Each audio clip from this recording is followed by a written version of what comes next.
There are only a few days left to join the Business Edit Group coaching program before prices increase on January 1st. If you're a service provider who's feeling overwhelmed, overworked, and underpaid, don't let another year go by staying stuck.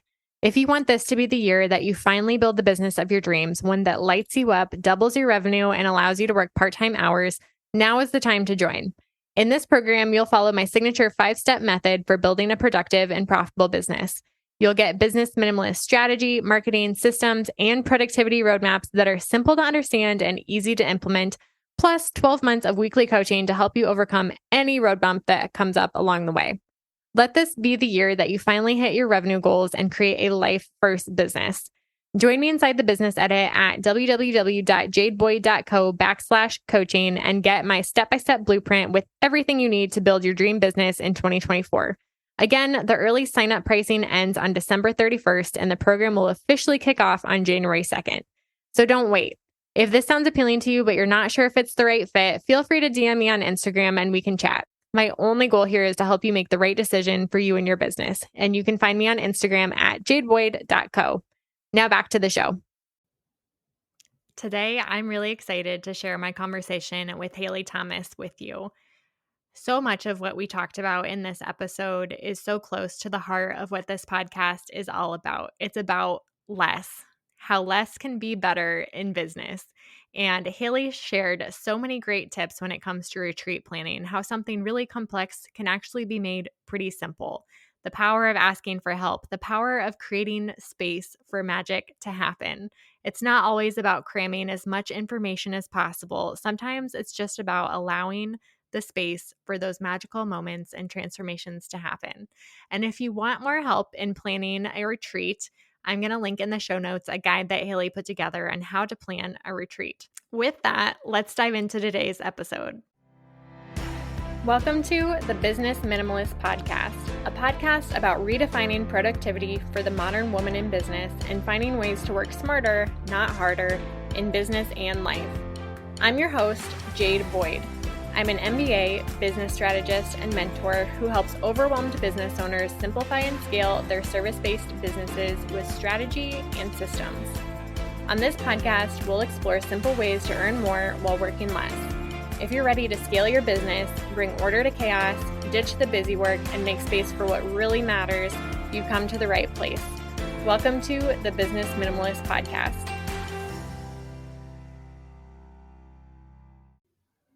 Welcome to the podcast, Haley.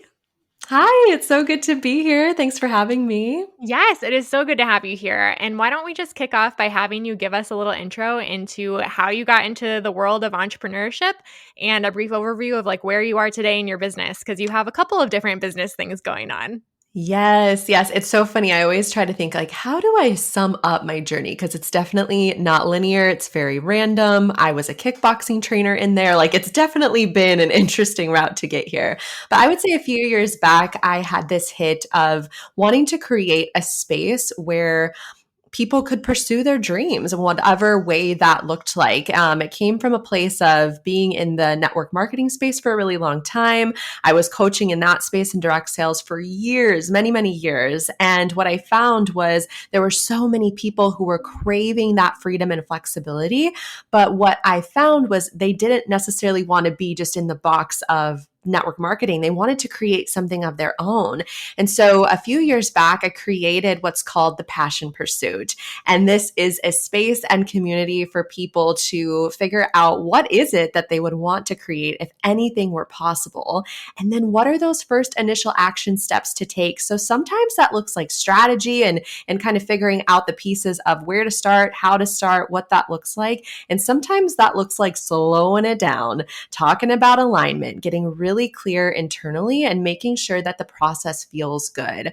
I like to say I am a combination of the woo meets the work, and I'm not afraid to slow the process down because what I believe, and it will tie so much into what we talk about today, is that alignment is the foundation of a sustainable business. I truly believe that. And so I had started that company a few years back. I was a part of a mastermind in the Midwest, and we had the opportunity to actually meet at a retreat. And so all of us women were together discussing dreams, sharing, what we were really excited about moving forward. And I really connected with one of the women, Abby Harriman, and we shared very similar values. Our missions were so aligned, and we both desired more community, not only for ourselves, but we wanted to create the space for community. We saw ourselves hosting a retreat. And so we decided, why not bring it together and do this thing together? And so we created Align Retreat. And we saw this being a space where women could come in, really get clear on what is it that they value so that they could leave feeling more aligned, more creative, and more excited about what it was that they were moving forward with, whether that was entrepreneurship or not. And so, what started as one retreat actually ended up becoming something more. We ended up planning retreats, which we never saw for ourselves that summer when we were just talking about this pipe dream. And we got into planning, and then all of a sudden we were hosting our own and we were helping others to plan. And so we dove full force into that side. And while right now in this season, we are both on a pause with Align Retreat and we're taking more time to pursue our own individual passions, we both are so grateful and learned so much about what it actually looks like to put on a retreat and to build that side of the business. So, Yeah, yeah. that two reasons why I'm really excited to have you on. One, I think retreat planning has become more and more popular in the last couple years, especially as we're coming out of the pandemic and people are craving that connection and community. And so I think a lot of business owners are thinking about planning retreats at this time. So I'm super excited to hear more about your process and all the ins and outs of planning a retreat. But two, I think that we are so in alignment with what you said about anything that's out of alignment being unsustainable, because I do truly believe that in any area of your business where you're requiring yourself to show up in a way that feels unauthentic, like eventually it will lead to burnout. It's inevitable. And so it is unsustainable. So can you tell us a little bit more about what does it actually mean to be in alignment as a business owner?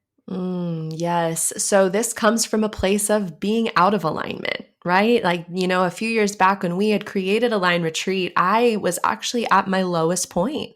I was coming out of a period of hustle. I was looking left and right at what everyone was doing, all of these things that I should be doing in business, right? Like do this strategy, show up in social in this way, do more, do more, do more. And I found myself burning out to the point where I was actually hospitalized in the summer of 2020. I was so burnt out that I had inflammation in my body that it showed up in my colon, which we'll spare the details there, but about a month and a half of just bent over. I mean, you can imagine I had actually a job at the time too, and I would pull the stool up to work and I was just keeled over in so much pain for Wow. a month. I went through a colonoscopy. I was in the emergency room. It was a process. And what I recognized was this is not sustainable. Like I can build this dream, but I can't build it in this way. This is not the long-term vision. I cannot run like a machine. And so I really took that season to take a step back and look at the big picture of, okay, if I want to create this, how do I want to create this? And what I recognized was as an entrepreneur, we're the ones paving the path. It doesn't need to look like what somebody else is doing. It's really about finding what works for you and doing more of that. And I don't think we talk about this enough in those beginning stages is giving yourself the space to discover what works and then leaving the rest. So for me, that those next months I would say were really an opportunity for me to get clear on how do I want to show up? What are my values? What is my mission? What is a non-negotiable for me to take care of myself in the process? My schedule isn't working 60 hours a week. I didn't start a business to do that. I started for the freedom and flexibility, but I got away from that with the idea of what I should do. So I feel that our physical bodies don't lie. It was definitely the last straw, but I'm so grateful for that season because it pushed me to slow down and reanalyze where I wanted to take things. And now I mean, I'm very much in the practice of scheduling life stuff on my calendar before any work, which is, I mean, past me would be floored that I do that. They'd be like, "What? You mean you don't schedule your business first? You don't add your life around it?" I always like to think of this visual of if you have an iced coffee cup and the ice is your life. That's the core. The drink filters, or the drink is the business that filters around the life that's already there. Because at the end of the day, like, why are we entrepreneurs? To be able to live the life that we desire most. So I'm so passionate about that. Thanks for sharing that story. I had no idea that that was part of your journey, but I feel like a lot of entrepreneurs will wait until something drastic like that happens to them in order to take that step back and think about the questions like, what do I value? What do I want to put in my schedule first? So, could you talk more about what that looks like, even to sit back, take a step, and say, what are my values? And how do you schedule those in first? What does like a value first business look like? I think it's identifying what are the words that represent the way that you want to show up in the world. And so for me, I honestly Googled value, like values, and looked at a list of words. And I first made a list of 10 that stuck out. And then I narrowed it down to about five. And from there, my words were my compass. My values were my compass. So, for example, one of mine was inclusive community. You know, the company that I'm building, I want to make sure that everyone feels that they are welcome, that they have a seat at the table that I'm building. And so when I see that, then I think, okay, how am I showing up in this way? How am I representing inclusivity in my business? How am I proactive about this? When I look at a new offer, I ask, is it inclusive? Does this include everybody? You know, and that's the same with all the values. I take it and then I use that as a filter to run any existing or any new creations that I build, because I want to make sure that every step that I take is in alignment with what is most important to the core for not just me personally, but for the business that I want to build. It's a value-centered business. And I think that is something that people don't take the time to think about, because in the world that we live in, there are so many things that feel very important. And to prioritize and decide what are like the 3 to 5 things that I'm going to prioritize is a really difficult thing when you think about the smorgasbord of things that you could choose. So I like how Yes. you broke that down into a really simple, just like Google it, look at some different words and figure it out. Just make a list of 10 and then narrow it down and keep thinking about it. I think it's a really simple but really important practice, like you said, to create those filters for yourself.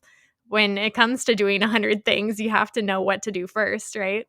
Yeah, and it cuts out the noise of, you know, what you should be doing. I think there's a lot of noise in the online space. There's a lot of, you know, step one, two, three, this is how to run a business. And it's like, yeah, but that's actually not the case.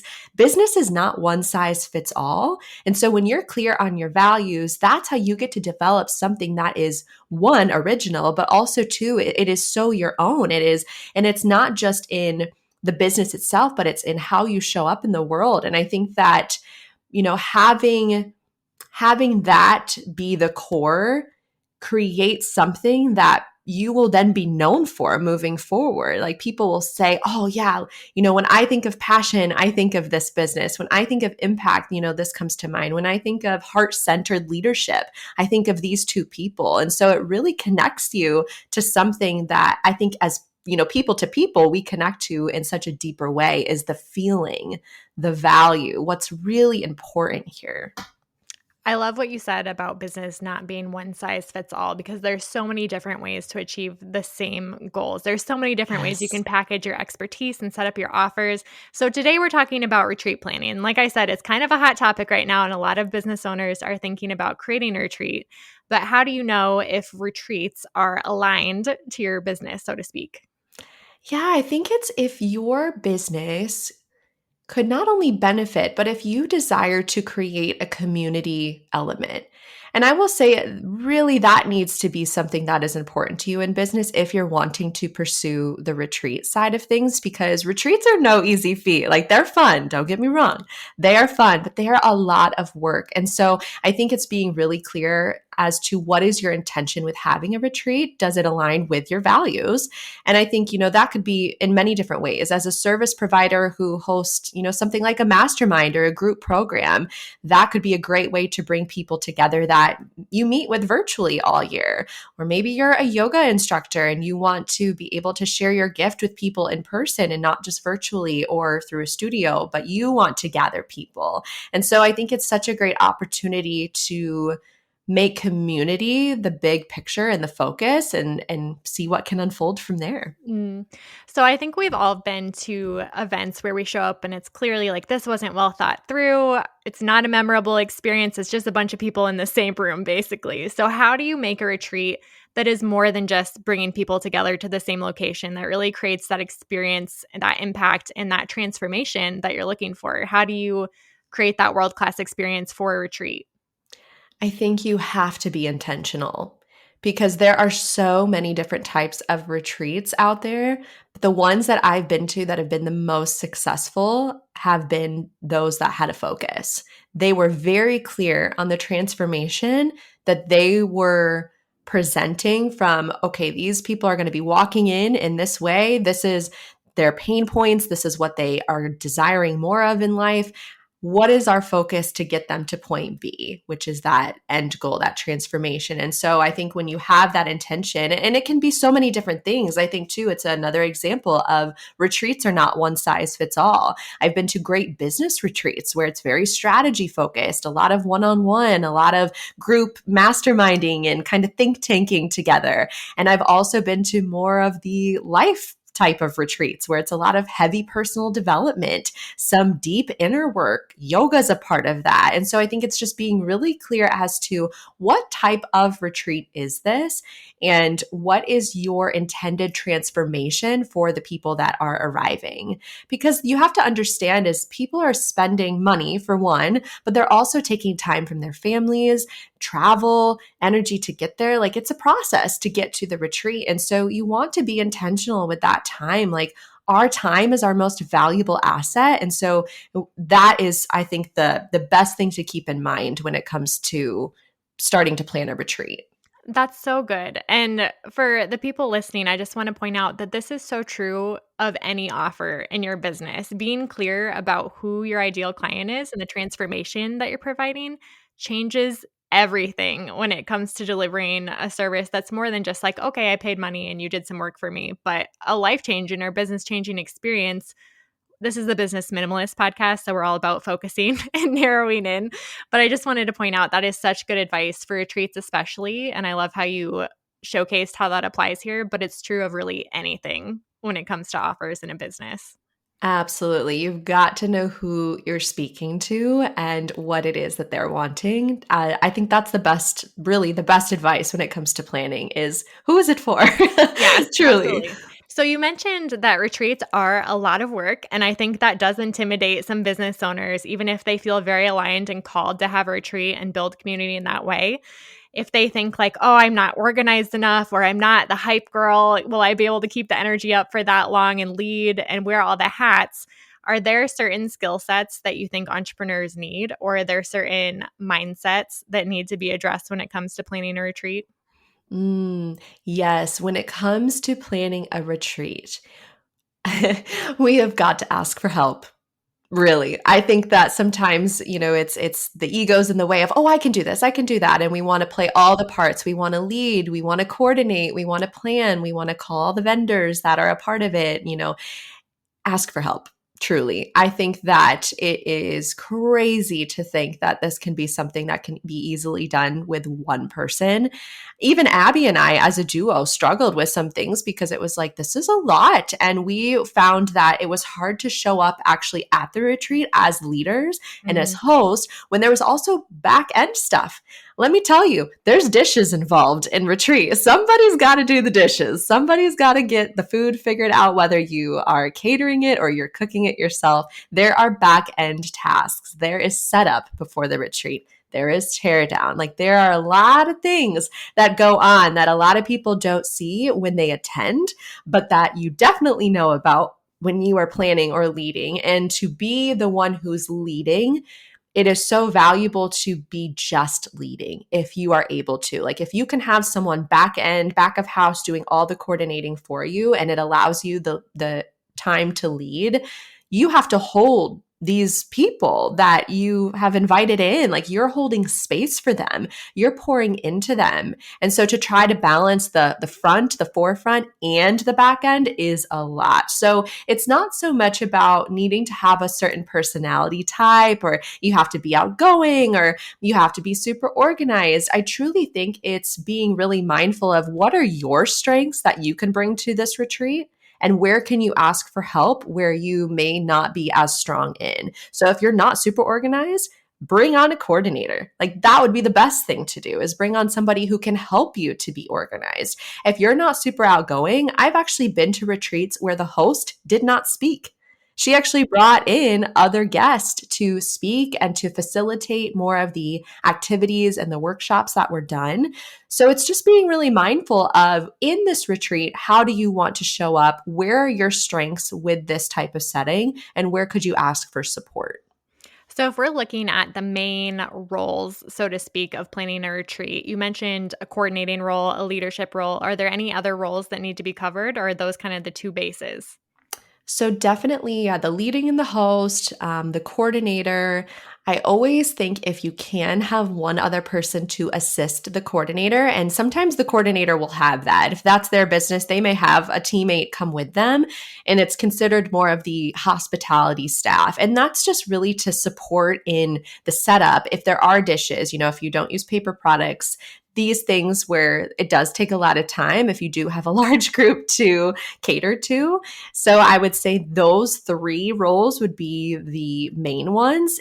The only other additional one that I see is if you were to bring in a guest speaker or a guest facilitator. And be mindful that if you have a guest speaker, it doesn't necessarily mean they're there for the whole weekend. So that's another point to be clear on. Is this someone who is kind of co-leading alongside you for the whole weekend and co-hosting, or are they someone who's just arriving, popping in, doing their segment and then hitting the road? So that would be the only other role that I could see being beneficial. Yeah, that makes sense. So, thinking timeline wise, how long does it take to plan a retreat? Like, how long are you thinking in advance from when you start thinking about the idea to all the logistics to actually hosting the retreat and then following up afterwards? Realistically, what does that timeline look like? It makes me laugh when you ask this question because when I look back at what Abby and I did, I mean, we just were so excited. We weren't really planning this super well. And we did this in, I think it was honestly a month and a half, which let me tell you, do not recommend. Do not recommend. That was so much work and truly is, yeah, you need a lot more time. I would say give yourself a runway depending too on the location. If travel is involved, it's different if your community is local and you have a place local, very different. But if you're planning a destination or say you have an online business and most of your people don't live near you, then I would highly recommend giving yourself anywhere from 4 to 6 months as that runway, because you want to give people time, the space to travel, the space to book those accommodations. You want to find the best priced Airbnb as well. And so to give yourself a few months of runway to not just market the actual retreat itself, but to prep and to allow other people the time to plan as well is so, so important. So I'd almost say that's even minimum, like 4 to 6 months. I would even go maybe a little bit longer. Yeah, I feel like it's always helpful when you separate the launching, like marketing, from creating the Yes. thing. So I'm sure it gets easier if you're planning the same retreat every year. And the, Yeah. the second and third times get easier as you already have like curriculum and a timeline set. But the first time, I can't imagine doing it in 6 weeks. So kudos to you. It was crazy. Yeah, we definitely underestimate sometimes how much work goes into something. And retreat was definitely that eye opening moment of, oh, wow, there's a lot more to this than we realize. So give yourself some time. Yes, absolutely. And you mentioned pricing, like getting the most affordable Airbnb and allowing people time to book flights because flights can get expensive if you wait until the last minute. So, when it Um, comes to pricing retreats, I feel like this is something that every entrepreneur struggles with because pricing is so flexible. There's so many factors that go into it. So, do you have any best tips or tricks when it comes to pricing out a retreat? Yes, so it's more of factors. I have been to retreats that have been 600. I've been to retreats that have been a couple thousand. So really I've seen even more than that. I've seen really a wide variety here. What I think we have to factor in is the location for one, especially if it's like a fun destination, that's a factor because more than likely your Airbnb and the accommodations are going to be more expensive. If you have gifts involved, if you're spending $50 or $75 a person, factoring that into your retreat budget. The length of time, how many days are you spending away from your family? How many days are you pouring into this group? Also factoring into if you're bringing in a photographer, like some people will do brand photos at retreat, which is such a fun addition. Factoring in what is that going to cost? Food. Food is such a big thing that people do not spend enough time thinking about. I would honestly say cater if we're talking about that. Cater it, make it your life so much easier, but really factor too in the pricing of food. I always like to have snacks out at all times because we really want to make this environment as if they were in their own home. Bedtime tea, like it's just those tiny details throughout the week that you have to think about with also the pricing. And then guest speakers. Some people will come in and some will do it for free. But most often than not, you do have to pay a fee to have somebody come and take their time, especially if they're traveling. Sometimes you will also be paying for their travel as well. So it's not so much here's the pricing that I would recommend. It's really dependent on the type of retreat and all of those factors that I just mentioned. And I think what you said leans so much into the planning process too, because if you don't do that planning where you know how much food in the Airbnb is going to cost ahead of time, you won't be able to price it and launch it correctly, before the Yes. retreat actually happens. I think it's so important to know what your numbers are, but also when it comes to retreats, like you said, it varies so widely because there's different levels of transformations. Some people are willing to pay like $10,000 to go to a marriage retreat because the transformation is that huge. And some people have retreats that are like 2 days where it's a smaller thing, and then they're not willing to pay $10,000. But the wiggle room is so huge. So it kind of goes back to what you said: know what your focus is, know who your client is, and know what transformation you're going to give them. You've got to know the focus. I think a lot of the times people will say, okay, I'm going to host a retreat. It's going to be this many days. Let's price it at this before they've even talked about who it's for, what the transformation is, and all of those other factors that they're not thinking about quite yet. They want to get it out there. They want to Mhm. share this detail, but it's so important to do that work behind the scenes to really get clear because a lot of the time you'll get to the end of something and you'll be like, oh, wow, I actually didn't profit anything from this because I didn't have that time beforehand to really get clear on what pricing aligns with the amount that is being poured into and just the things that are being poured into during that time. Yeah. So let's talk about gifts because I feel like it's a really fun thing to talk about, and it's also hard to get right. I'm definitely a minimalist in many areas of my life, and I turn away free gifts from businesses a lot. Mostly like the free things you get at the dentist or, just like stickers and stuff like that. So how do you create gifts that are actually meaningful and improve the experience? Do you have any like favorite places that you shop from or a process for finding unique gifts? When we were in Align Retreat, we really tried to find gifts that were from woman-owned businesses. We were inviting women into the space, and so we were really trying to be mindful of we want to support others through this process. What can we include that makes sense with the transformation that was going to unfold? And so for us, we had little gift baskets that were on the beds of every single woman that they arrived. It included a cute little mug with fuzzy socks because it was during the fall. So we wanted to bring the cozy vibes. I think we put hot chocolate in every little basket as well, or tea.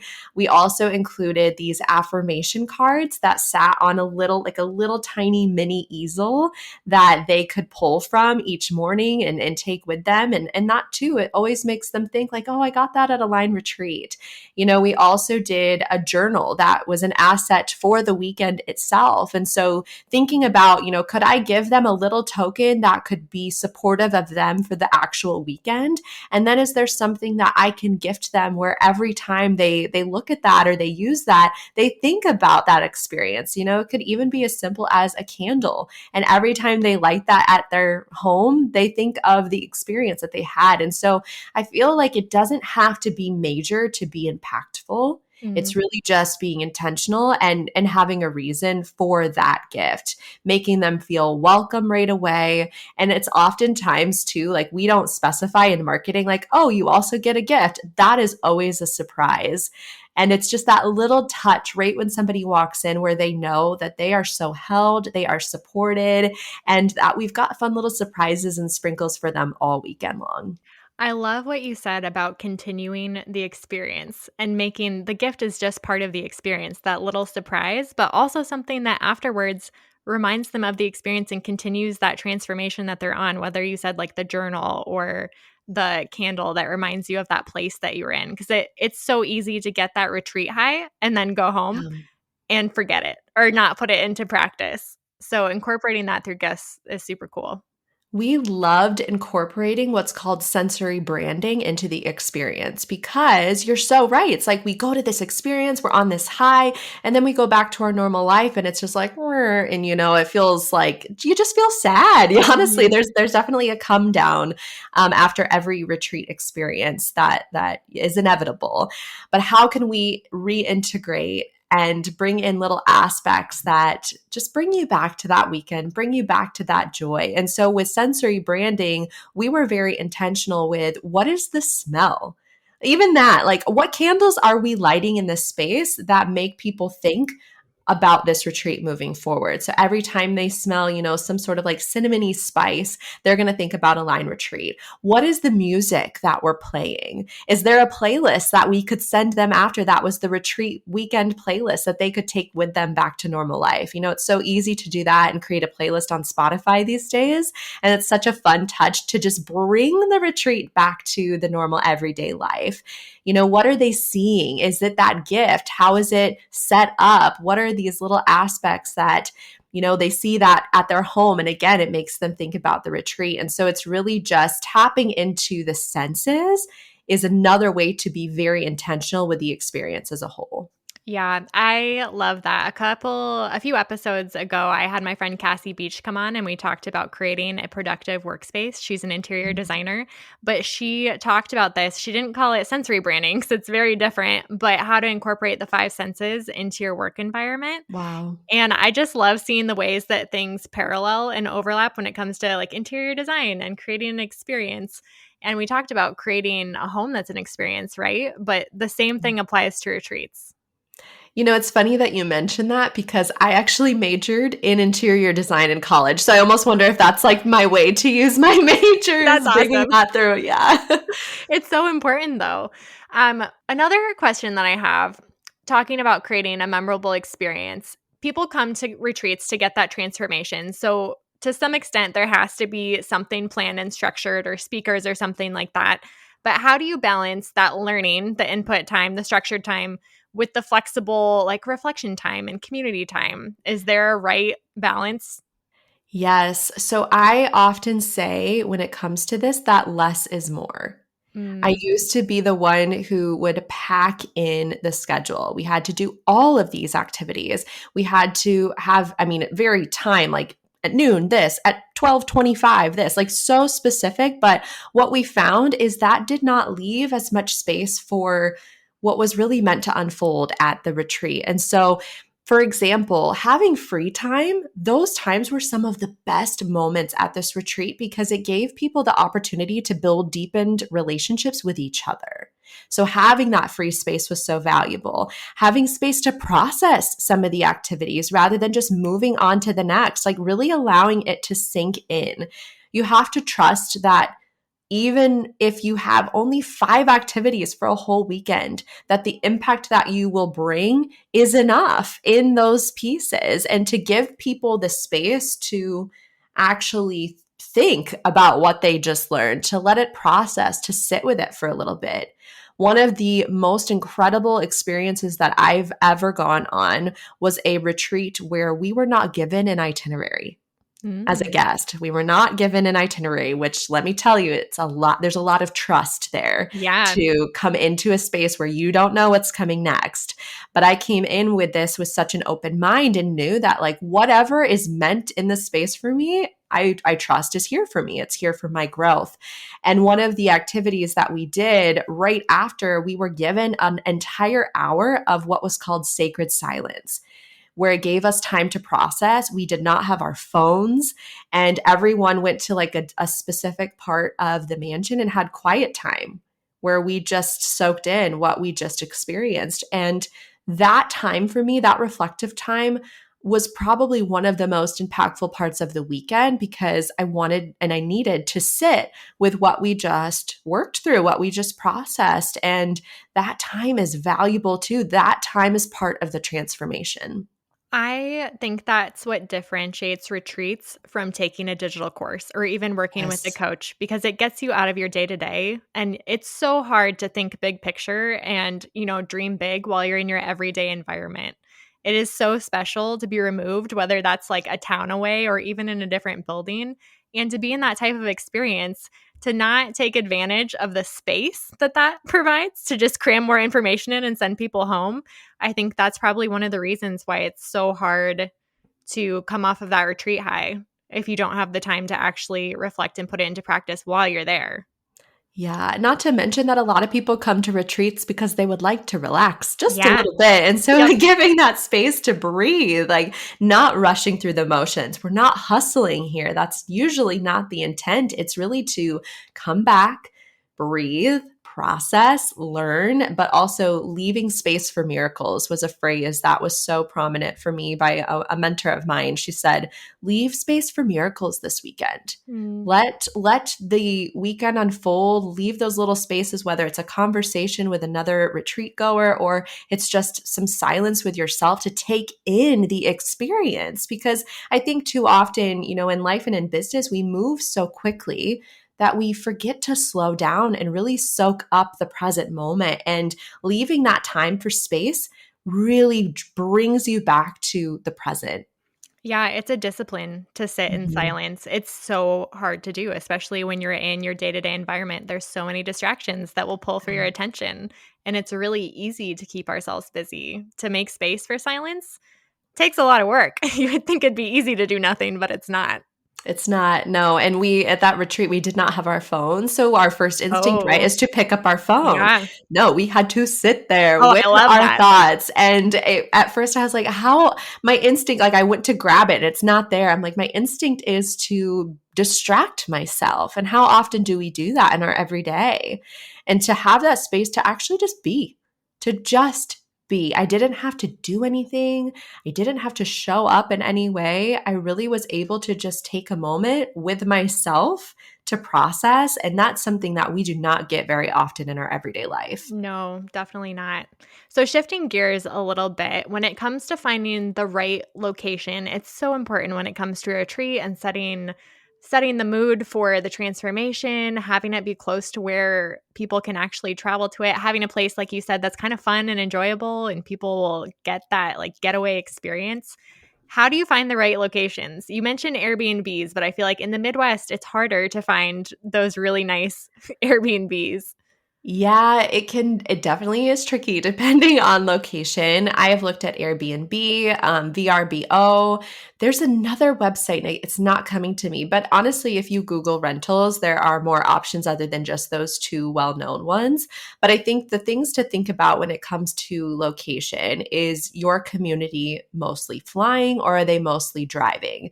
If they are driving, something that most people do not think about is the parking situation. And I Mm. have been to Airbnbs in the past where they've only allowed 3 spaces. And if you have 10 people coming and every single person's driving, that's not going to work. So being really mindful of the parking situation, being mindful if you are using something like Airbnb, if there are rules in the fine print about large events, some houses won't allow you to do that. And so being open with communication with the host too and expressing, a lot of the times retreats are not bachelorette parties or anything like that. And so if Right. you just are open with communication, usually they will work with you. But check that fine print, so important. I would also say too with location is checking in on how many bedrooms, how many bathrooms. The bathrooms are one we don't think about. People do have to shower, they do have to get ready. And so, especially if you're bringing in a group of women, just being really mindful of the bathroom situation. And really, can you imagine yourself in this space? You know, if you are bringing yoga, for example, where are you doing yoga when you look at the pictures of the rental? If you are hosting a group dinner, is there space for you to all fit around a table? If you're doing breakout sessions, is there a good amount of room to kind of branch off where you're not all in the same space? And so those are just a few things I that come to mind right away when I think about choosing a location. So, so good. Are there any common mistakes that you see business owners making when it comes to planning their first or even second or third retreat? Hmm. I think it really goes back to what we spoke about in the beginning is just not giving yourself enough time to plan. And even with the second and third, because Abby and I, for example, we did plan our second and we were like, oh, we're experts now. We planned that first one in like a month and a half. Now we've got 3 months. That's plenty of time. Well, let me tell you, time goes really fast. And when you're not focused and you're not intentional, all of a sudden you've got a month again to plan. So being really mindful and giving yourself the space to plan, letting the process be fun. I Mm. honestly would recommend too, if there is the ability to have a call with all of your retreat guests before the retreat, that can be such an impactful addition for them to get to know each other before they meet in person. It allows the retreat experience to start early. And it also, I find, opens up a lot more vulnerability and transformation at the retreat itself. So, just really imagining that the process is not just the retreat weekend. You know, we often say too, is like there's the retreat before the retreat. And that is the planning. That is the leadership beforehand. That's the enrollment. Like, what does that look like? It is not just the weekend alone. Mm. So even with the perfect plan in place, I'm sure that there's things during retreats that just happen. Things go wrong. People are people. People forget things. People can be messy. How can you come into a retreat prepared to handle those things that might go wrong, even with the perfect plan in place? I have not, I don't think, been to a retreat where it was always on schedule. It was Mm. usually very much in flow. And I saw such transformation when the leader allowed it to be a little bit more flowy in the container of the retreat. So it wasn't so much that I noticed a lot of mistakes or really in how it was led. It was just they had the ability to pivot when necessary. And so just being okay with that, like going in with like, yes, we have the structure, we have more of these masculine rails, but we also know that sometimes things come up that we can't even imagine. You know, transformation comes up that we weren't even seeing what happened from one prompt or one activity where we need to hold a little bit more space for that specific thing. And so being okay with pivoting, being okay with taking more time. And that's why I think it is so important, like we spoke about, is leaving that space in the plan rather than packing it full from start to finish, dawn until dusk, like really giving yourself some space and some wiggle room because Mhm. things will definitely shift. I think you've given our listeners a lot to think about when it comes to planning a retreat and deciding if it's the right fit for them. But what I want to end on today is for the business owner who's feeling out of alignment. They've lost passion for what they're doing. They're feeling kind of lost or unsure about why they're even doing all this business stuff anymore. What advice would you give to them? Hmm. Knowing that it's okay to take a break. Your business will not collapse if you take a week off, even a month off, if you leave social media for a little bit of time. And honestly, I would recommend unplugging from social media. If you're feeling out of alignment, the last thing to do is to look at what everybody else is doing. Mm. When we are out of alignment, we look externally. We start to ask for advice. We start to look left and right and try to find our answers outside. But the best piece of advice I can give you if you're feeling like you've lost your passion is to come back inward. Why did you do this in the first place? Are you working from that place that you started and that why that you started with, or has it shifted because of one thing or another? What are those values? And if you're not clear on those, checking back in with either ones you set or setting some new ones and really being mindful of, am I showing up in these ways? And if not, what needs to shift? Is it social media and how I show up there? Is it how I manage my time? Is it that I'm not leaving enough time for things outside of my business? I mean, truly, when you are feeling unaligned, it's honestly time to do less of the business and go have some fun. Put joy on the calendar, remind yourself of things that light you up. And trust me, when you reconnect with that piece of you that's excited again, that's joy filled, that's ready for more, that is where you often will connect with that deeper mission and purpose and passion. So take a break and go have some fun. I love that. Thank you so much for being here today, Haley. I love the message that you have and just the passion for what you do. And this was such a beneficial conversation. I got a lot out of it too. So how can our listeners find you and connect with you after the show today? Yes. Well, thank you also for having me. I do appreciate you giving the space for us to speak here. So appreciate that. You can find me. It's my full name, HaleyBrookeThomas.com.